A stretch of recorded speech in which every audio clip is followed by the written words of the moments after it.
인구가 숫자로서는 20세 이상의 남자들이 약 63만 3천여 명이었는데 남녀노소를 다 합하면 약 200만 명이 되었기 때문에 3만 배의 성장이라고 말씀했죠. 놀라운 번성에 복을 주셨습니다.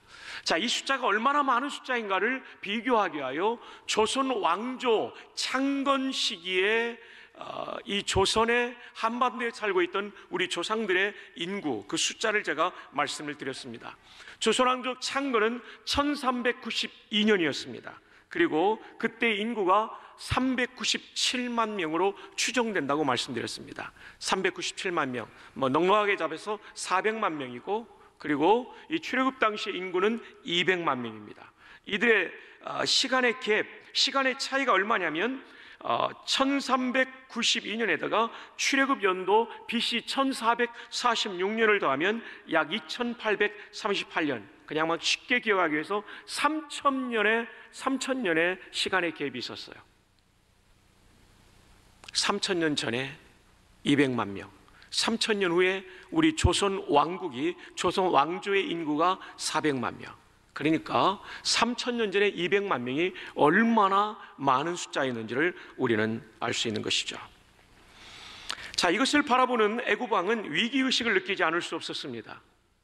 한 가족으로 들어왔던 한 부족 같은 이 사람들이 거대한 민족으로 성장하는 것을 보면서 위기의식을 느끼게 되죠. 뿐만 아니라 이들은 신앙으로 결속되어 있는 단일 민족의 정신을 가진 사람들이었기 때문에 대단히 위기감을 느꼈을 것입니다.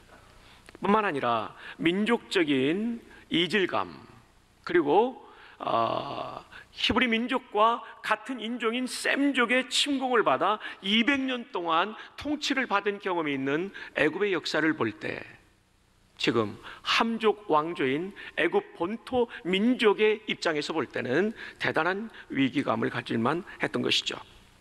자, 다시 한번 중요하니까 출애굽기 1장 전후의 애굽의 역사를 한 번 더 복습하도록 하겠습니다. 전체 역사는 너무나 복잡하니까 떼어서 그 부분만 본다면 BC 1991년에서 1786년까지 제12왕조가 있었습니다. 전통적인 애굽의 민족, 함족의 왕조였습니다. 근데 1785년에 셈족 계열의 힉소스 민족이 이집트를 점령하고 왕조를 수립하게 됩니다. 이것이 이른바 힉소스 왕조인데, 이게 바로 셈족이기 때문에 히브리 민족과 같은 계열이에요. 같은 인종이에요. 그러다 보니까 이때 요셉이 총리가 될 때 민족이라기보다는 인종적인 동질감도 작용했을 수 있다라고 보죠. 그러나 더 중요한 건 하나님의 섭리지만요. 자, 그런 다음에 제18왕조, 왜 12왕조에서 18왕조로 뛰어넘었는지는 잘 모르겠어요. 그러나 18왕조로 기록하고 있어요, 역사는. 18왕조가 애굽 민족인 이 함족 계열의 애굽 민족의 본토 사람들이 힉소스 왕조를 몰아내고 본래의 민족들이 이집트를 통치하게 됩니다. 이때가 바로 히브리 민족이 박해를 받는 출애굽기 1장의 상황이라고 여러분들이 보시면 되겠습니다. 그리고 19왕조로 이어지게 됩니다. 그러므로 출애굽기 1장 8절에 요셉을 알지 못하는 새 왕은 바로 제18왕조를 말하는 것입니다. 힉소스 왕조를 몰아냈던 전통 애굽 민족의 왕조가 들어서게 되면서 그들은 마음속에 어떤 생각을 하게 되냐면, 만약에 다시 힉소스 민족이 쳐들어온다면, 그리고 우리 내부에 있는 히브리 민족이 그들과 동조하게 된다면 우리는 굉장한 위기를 당할 것이다 라고 생각하게 된 거죠. 그래서 이 이스라엘 자손들, 히브리 민족의 번성이 그들에게는 엄청난 부담이었고 압박감이 되었다는 것이죠. 그래서 강제 노역을 시켰습니다. 강제 노역의 내용은 무엇이었다고 말씀드렸죠?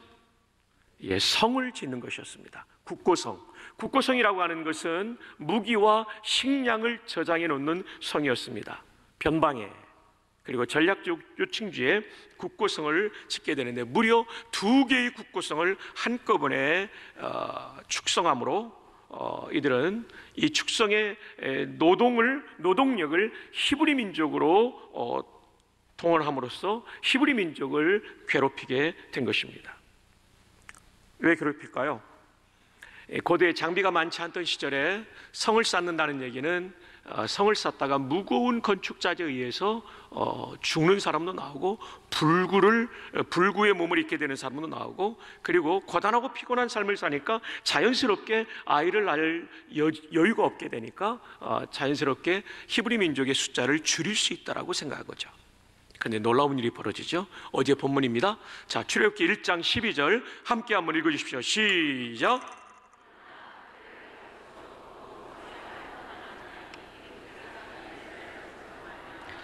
자, 이 말씀이 중요하죠. 그러나 학대를 받을수록 더욱 번성하여 퍼져 나가니. 애굽은 정권 차원에서 학대를 했지만 학대를 받음에도 불구하고 인구가 줄어야 되는데 학대를 받음에도 불구하고 더욱 번성하여 퍼져나가는 놀라운 부흥을 경험하게 되었다고 성경은 기록하고 있습니다. 그러니까 여러분, 하나님이 도와주시면 학대를 받는다고 망하는 것이 아니라, 고난당한다고 망하는 것이 아니라, 하나님께서 도와주시면, 하나님께서 함께 하시면 사망의 음침한 골짜기에서도 해를 받지 않는 승리를 거두게 될 줄 믿습니다. 여러분 한번 따라해 주십시오. 학대받는다고, 고난받는다고 망하는 게 아니다. 하나님이 도와주시면 얼마든지 승리할 수 있다. 믿으시면 아멘? 네, 아멘입니다. 여러분 가운데도 고난 중에 있는 성도들이 있을 거예요. 나 고난 때문에 망하겠다, 이 생각은 믿음의 생각이 아닙니다. 고난이 있어도 하나님이 함께 하시면 이길 수 있어요. 애굽 왕은 이스라엘 자손들을 약화시키기 위해서 강제노동과 중노동을 시켜도 희한하게 번성합니다. 왜? 하나님이 역사의 주관자이시기 때문에 그런 거예요. 사랑하는 여러분, 여러분의 고난의 현장에서도 절대 낙심하지 말고 하나님이여 그러나의 은혜를 주시옵소서. 아멘이 진짜 약하죠. 새벽 특세 아멘으로는 이 정도 가지고는 안 된다고 저는 믿습니다. 여러분의 고난의 현장에서도 하나님이여 그러나의 은혜를 주시옵소서. 그겁니다. 그거예요. 바로가 죽이려고 생 난리를 쳐도요, 하여튼 퍼득거려도 하나님이 도와주시니까 학대를 받으나 그러나 번성하게 된 거예요. 바로가 거기서 포기하지 않죠. 얘들 봐라, 학대했는데도 번성하네. 그래서 또 다른 방책을 내놓습니다. 그것은 산파들을 통하여 신생아들, 특히 남자아이들, 베이비보이를 전부 죽이라는 전략을 내놓습니다. 그래서 산파들에게 히브리 여인들의 아이를 낳을 때 아들이거든 죽이고 딸이면 살려두라. 이거 무서운 짓이죠. 이게 수십 년 계속되면 어떻게 되겠어요? 남자아이가 다 죽어버린 거예요. 히브리 민족은 누가 남는 거예요? 여자만 남는 거예요. 그러면 결혼을 누구랑 하겠어요? 이집트 사람하고 합니다. 개중에는 디모데 어머니처럼 히브리인이면서 헬라인과 결혼해가지고 남편을 참 영적으로 이끌고 뿐만 아니라 아들 가운데 디모데 같은 바울의 제자를 만드는 사람도 나오겠지만 대부분의 히브리 여인들은 애굽화 될 것입니다. 이집트화 될 거예요. 시간이 더 흘러가면 이스라엘 민족, 이스라엘 나라, 히브리 민족은 역사 속에 진멸되는 것이 지금 바로의 정책인 것입니다. 무서운 음모죠. 이 음모를 히브리 산파 2명을 불러서 지시했는데 아무래도 이 사람들은 지도적 위치에 있었던 산파들이었던 것 같아요. 시브라라는 이름을 제가 다시 한번 찾아봤어요. 아름답다, 밝다, 빛나다, 3가지 뜻이 있더라고요. 그래서 미, 명, 영이라고 할 수 있죠. 여기 보니까 서명영 권사님의 이름이 들어있더라고요. 명영. 네. 부하는 우리 이제 서명영 권사님 별명을 우리가 시브라라고 불러줘도 좋겠어요. 네. 부하는 향기로운 꽃. 그래서 향기로울 향자, 그 다음에 화초를 의미하는 회. 화회단지 할 때 회, 우리 어느 장로님 며느리도 회자 이름을 가지고 해서요. 그 다음에 꽃화자, 이렇게 우리가 붙일 수가 있겠죠. 네. 네. 화향이 또는 회향이 이렇게 부를 수도 있겠습니다. 자, 그건 참고고요. 근데 이 산파들이 참 훌륭한 사람들이었어요. 자, 17절 오늘 본문입니다. 그러나, 이 그러나 앞에는 뭐냐면 히브리의 남자아이들이 태어나면 베이비보이를 다 죽여라라는 명령이에요. 남자아이들을 다 죽여라! 근데 17절 어떻게 시작합니까? 그러나 산파들이 하나님을 두려워하여 애굽 왕의 명령을 어기고 남자 아기들을 살린지라. 남자 아기들을 살린지라. 이 그러나는 애굽 왕의 명령, 즉 어명을 받았지만 어명을 어겼다는 것입니다. 왜요? 하나님을 두려워하기 때문에. 여러분, 어명을 어긴다는 것은요, 죽음을 의미합니다. 내가 죽을 뿐만 아니라 내 가족이 죽고요, 이집트에도 삼족이 멸하는 게 있었는지 모르겠지만 조선 왕조 같으면 삼족이 멸해죠. 삼족이 뭔지 아십니까, 여러분? 아버지 가문을 멸하는 겁니다. 어머니 개, 부계, 모계를 멸하고요, 한 걸음 더 나가서 처계라고 되어 있어요. 처의 가족들을 다 멸하는 거예요.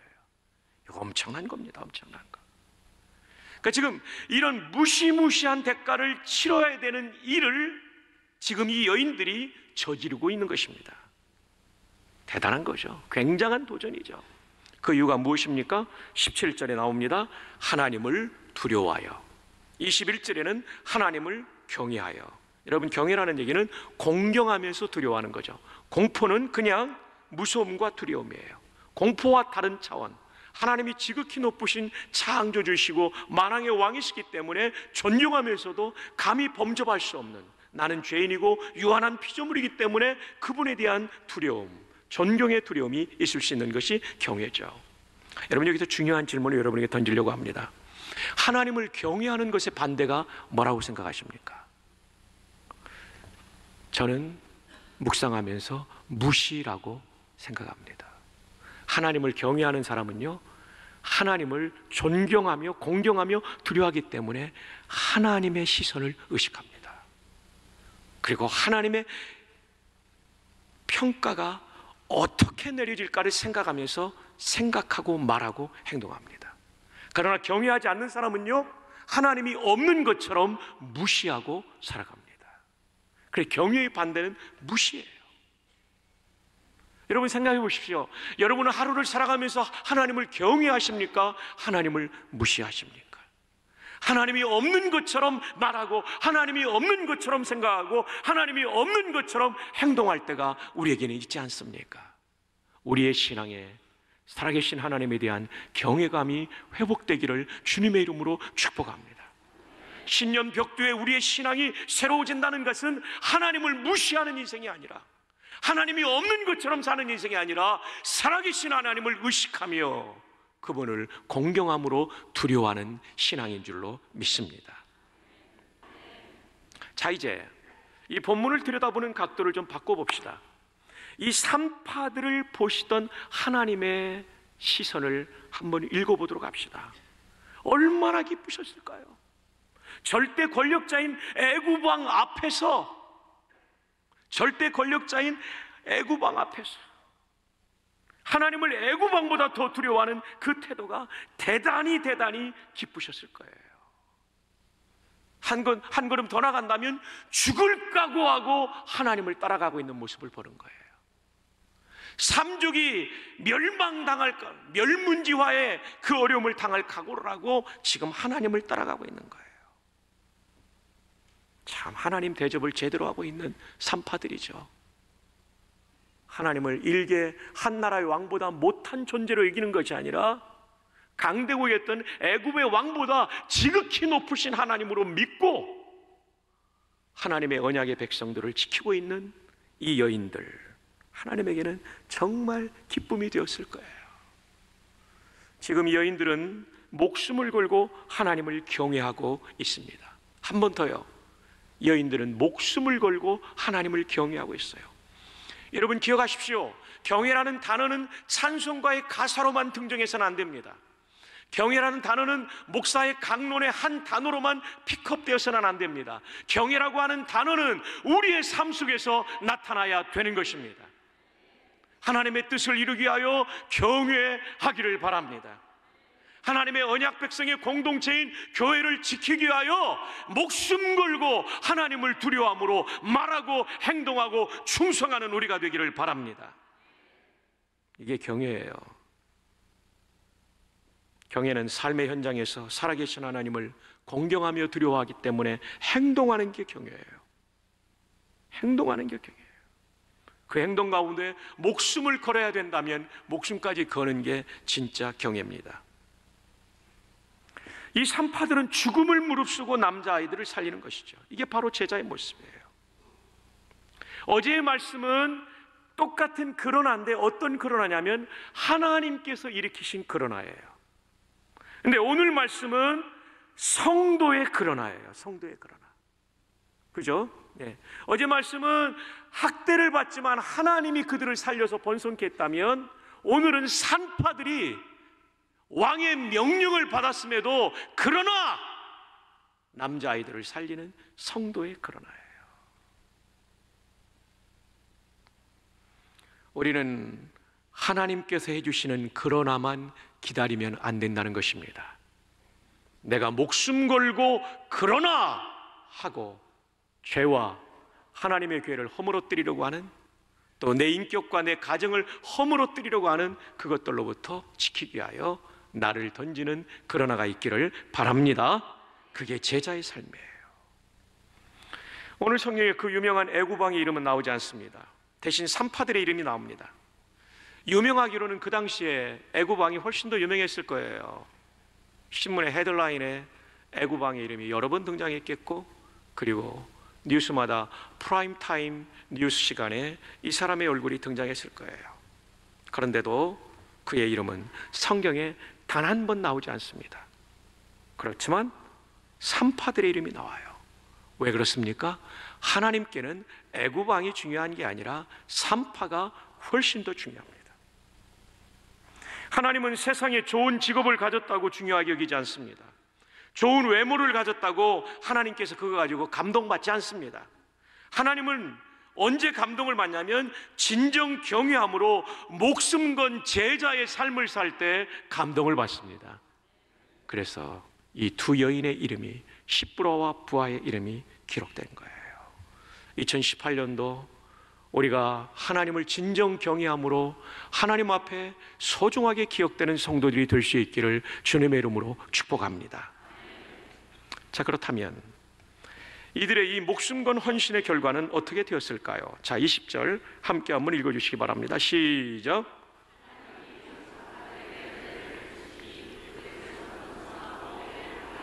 네, 첫 번째로는요, 민족의 부흥이 일어나게 됩니다. 민족이 번성하게 되는 거예요. 남자아이들을 죽이지 않는데 하나님께서 이 아이들이 태어난 다음에도 고대 시대는 얼마나 아이들이 많이 죽어요. 예. 저희 형제도 저희 어머님이 8명을 낳았는데 2명이 죽었죠. 저희 처가는 더 많이 낳았는데 더 죽었죠. 옛날엔 그런 일이 많았거든요.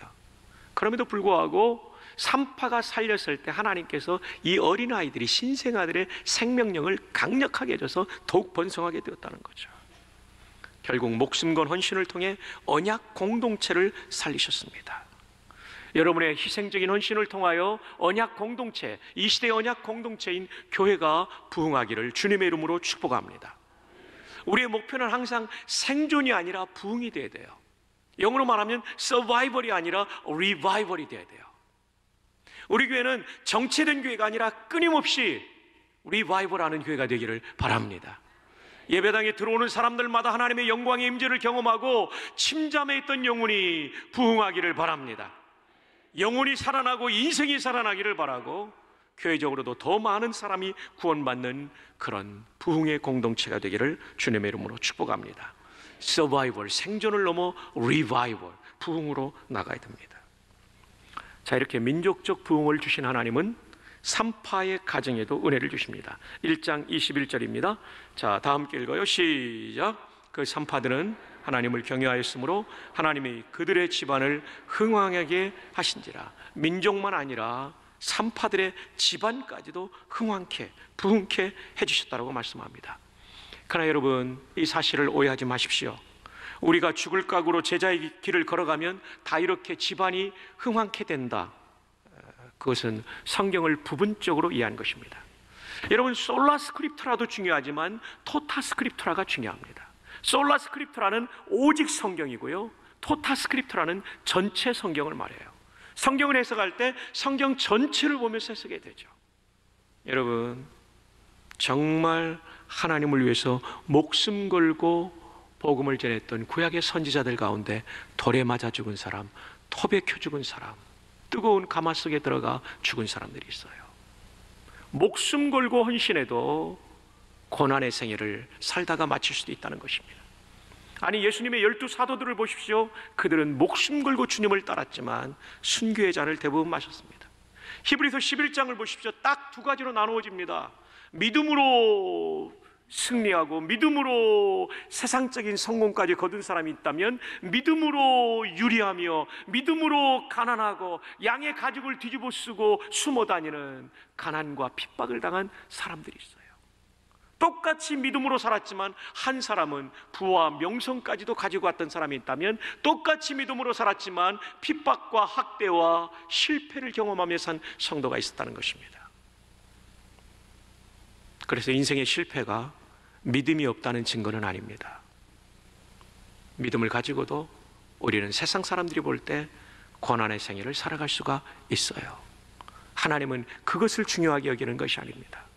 그 고난의 한복판에도 하나님을 붙잡고 있는 신앙을 중요하게 여깁니다. 그러면 누구는 이렇게 풍성한 은혜를 주시고 누구는 고난의 생애를 살게 하는가? 도대체 왜 그렇습니까? 한마디로 말씀드리고 싶습니다. 영어로 말씀드리면 Nobody knows but God. 아무도 모릅니다. 하나님만이 아십니다. 그것은 하나님의 주권입니다. 하나님이 맡겨주신 배역이 다를 뿐입니다. 예. 전쟁 영화에 보면 용감하게 싸워가지고 승리를 거두는 사람도 있지만 장렬하게 전사하는 사람도 있잖아요. 그리고 국립묘지나 알링턴 뮤지에 묻히는 사람이 있잖아요. 똑같은 영웅인데 살아있는 영웅이 있고 죽는 영웅이 있어요. 그것은 배역이 다를 뿐입니다. 여러분이 최선을 다했음에도 불구하고 여러분의 인생 속에 고난이 계속된다고 해도 기죽지 마십시오. 여러분이 주님 안에 거하고 있다면 여러분은 승리자입니다. 제자의 길을 걷고 있다면 여러분은 승리자입니다. 팬이 아니라 제자의 길을 걷고 있다면 여러분은 승리자입니다. 신년 벽두에 다시 한번 우리의 신앙의 본질을 회복할 수 있기를 바랍니다.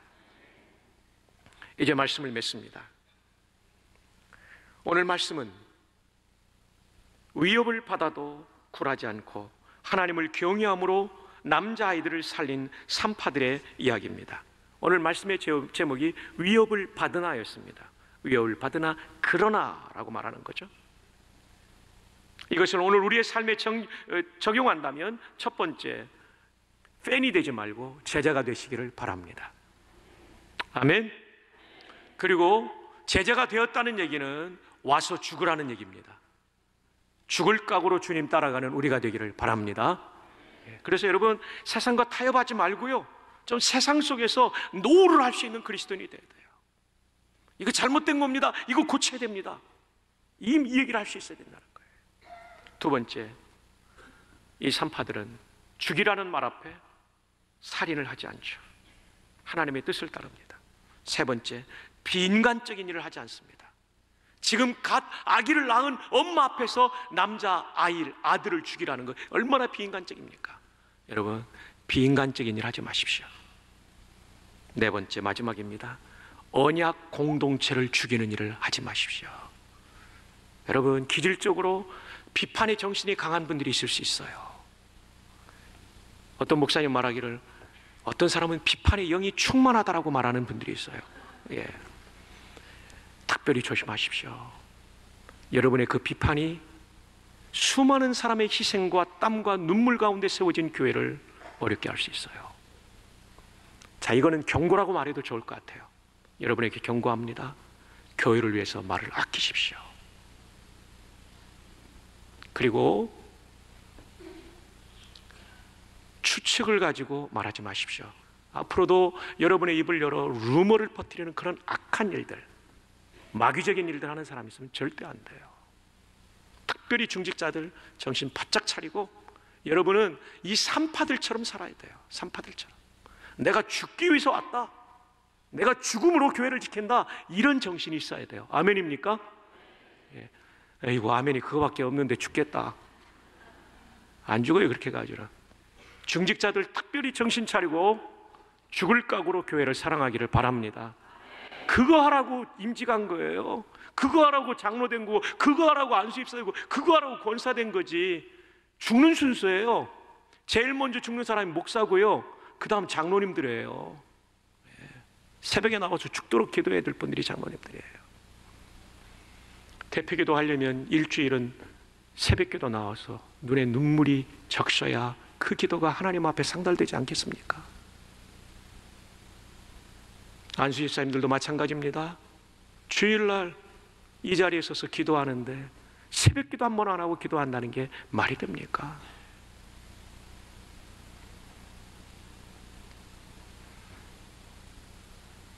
언약 공동체를 죽이는 일을 하지 않았어요. 이 산파들은 위협을 받지만 내가 죽어도, 내가 죽을지언정 히브리 민족의 남자아이들 죽일 수 없다. 이거예요. 이거. 사랑하는 여러분, 하나님께서는 다 보고 계셨습니다. 십부로와 부활을 다 보고 계셨어요. 하나님은 우리의 말과, 아니 말하지 않는 생각까지도 다 보고 계세요. 그 어미하신 하나님 앞에서 살아가는 우리 모두가 되기를 주님의 이름으로 축복합니다.